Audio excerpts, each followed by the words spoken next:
Halo, perkenalkan nama saya Erika Brupinem. Saya dari kelompok 4. Di sini saya akan menjelaskan sebagian tentang pendidikan IPS dalam kurikulum 2013. Saya Erika dari kelompok 4.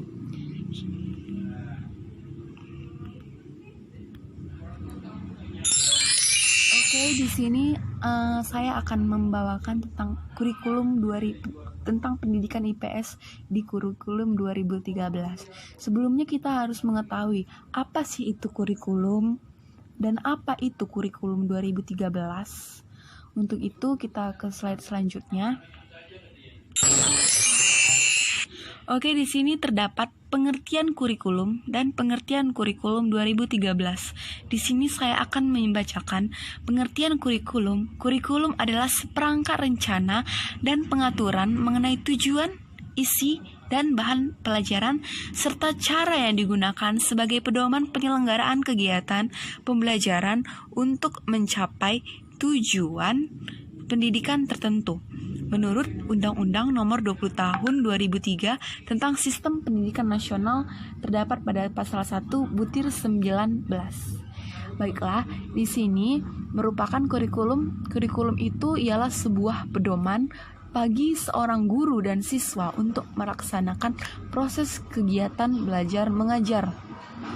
Dan di sini kurikulum dipandang sebagai suatu rencana yang disusun untuk melancarkan proses belajar mengajar di bawah bimbingan dan tanggung jawab sekolah atau lembaga pendidikan. Jadi, di sini kurikulum ini ialah sebuah pedoman atau pegangan dalam proses kegiatan belajar mengajar. Dan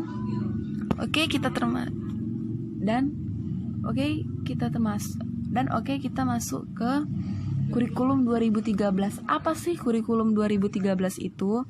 Dan di sini saya akan membacakan dari slide kita bisa melihat kurikulum 2013 merupakan sebuah kurikulum yang mengutamakan pemahaman, skill, dan pendidikan berkarakter. Siswa dituntut untuk paham atas materi, aktif dalam berdiskusi dan presentasi, serta memiliki sopan santun, disiplin yang tinggi. Oke. Jadi di sini saya akan menjelaskan kurikulum 2013 ini menekankan pada pendidikan karakter, terutama pada tingkat dasar yang akan menjadi fondasi pada tingkat berikutnya. Maksudnya itu begini. Jadi pendidikan karakter ini lebih ditekankan kepada pendidikan dasar atau pendidikan SD untuk sebagai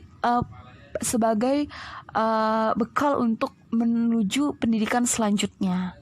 Oke, kurikulum 2013 merupakan sebuah kurikulum lanjutan dari pengembangan kurikulum berbasis kompetensi, yaitu kurikulum KTSP 2004 dan 2006.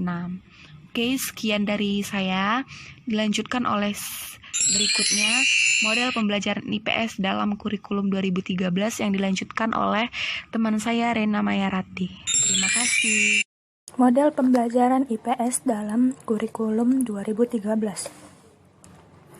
Adapun pengertian model pembelajaran adalah bentuk pembelajaran yang tergambar dari awal sampai akhir yang disajikan secara khas oleh guru. Dengan kata lain, model pembelajaran merupakan bungkus atau bingkai dari penerapan suatu pendekatan, metode, dan teknik pembelajaran. Berdasarkan Permendikbud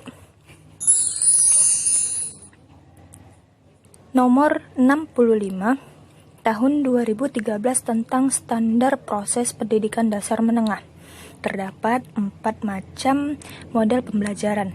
Yang pertama yaitu model inquiry learning, biasa lebih cocok digunakan pada pembelajaran matematika, tetapi mata pelajaran lain pun dapat menggunakan model ini sesuai dengan karakteristik kompetensi dasar ataupun materi pembelajarannya. Langkah-langkah dalam model ini terdiri atas observasi, mengajukan pertanyaan tentang fenomena yang dihadapi, mengajukan dugaan atau kemungkinan jawaban, mengumpulkan data yang terkait dengan dugaan, merumuskan kesimpulan-kesimpulan, sehingga peserta didik dapat mempresentasikan atau menyajikan hasil temuannya. Yang kedua, ada model discovery.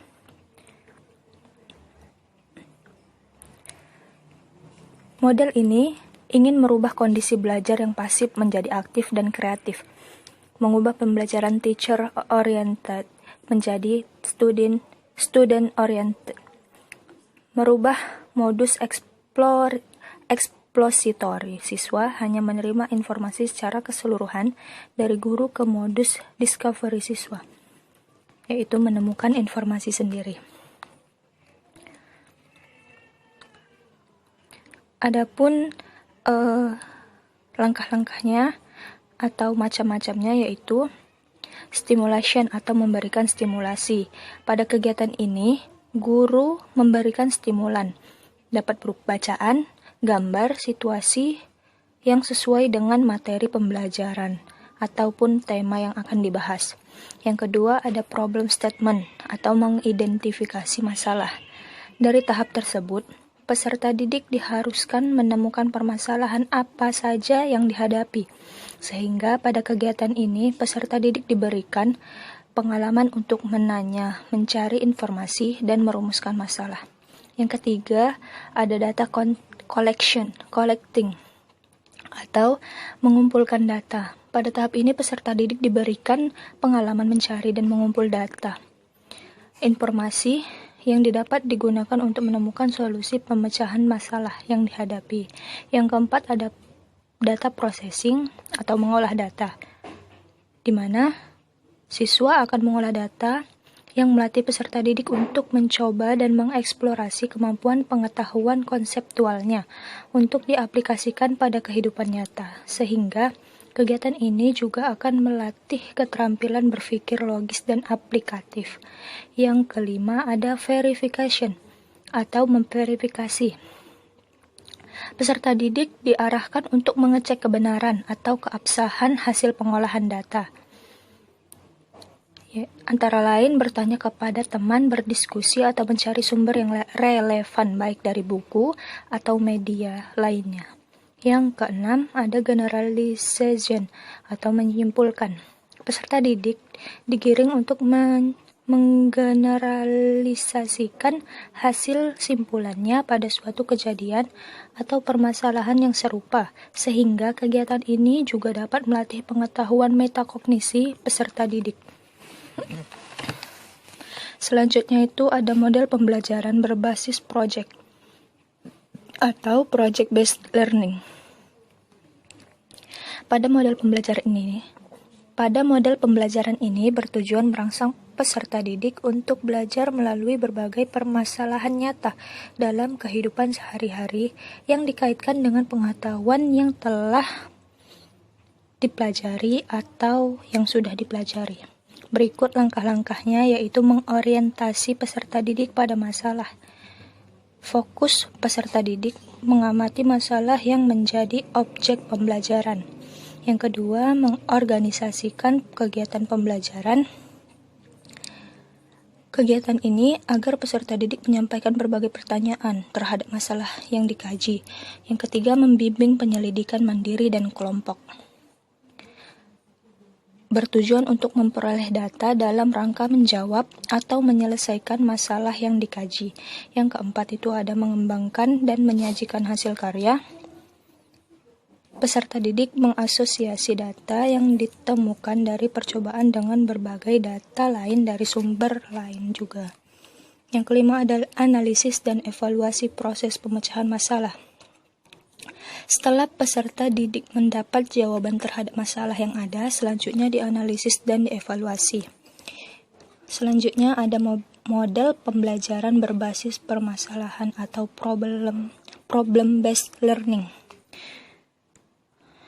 Model ini bertujuan untuk pembelajaran yang memfokuskan pada permasalahan kompleks yang diperlukan peserta didik dalam melakukan investigasi dan memahami pembelajaran melalui investigasi.